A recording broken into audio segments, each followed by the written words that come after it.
Okay, so I just read this crazy ass news story coming out of Tampa, Florida, about a man who ate undercooked pork and got a parasitic worm living in his eye. He said that it had started out as seeing little black dots in his left eye, and then it turned into being for him to be able to see this thing moving in his eye. So he went to the doctor. It says the parasite swam through Cordero's bloodstream from his stomach into his eye. It came through the artery to vein circulation, and it grew in here, said Tampa General's Hospital Dr. Don Perez. It says if the parasite had died, the inflammation could have blinded him. If it had laid some of its 50,000 eggs, they could have traveled to his brain and began eating it, basically turning it into Swiss cheese. He was very, very lucky. If it's in the brain, he would have presented with seizures.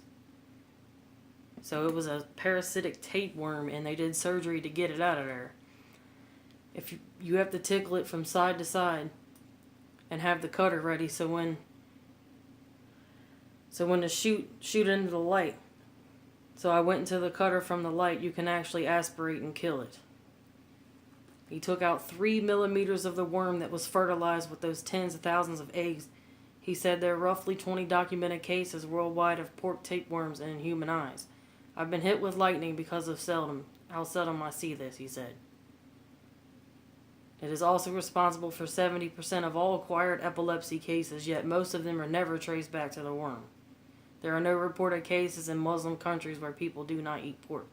And this is why it is very important to not eat any raw meat.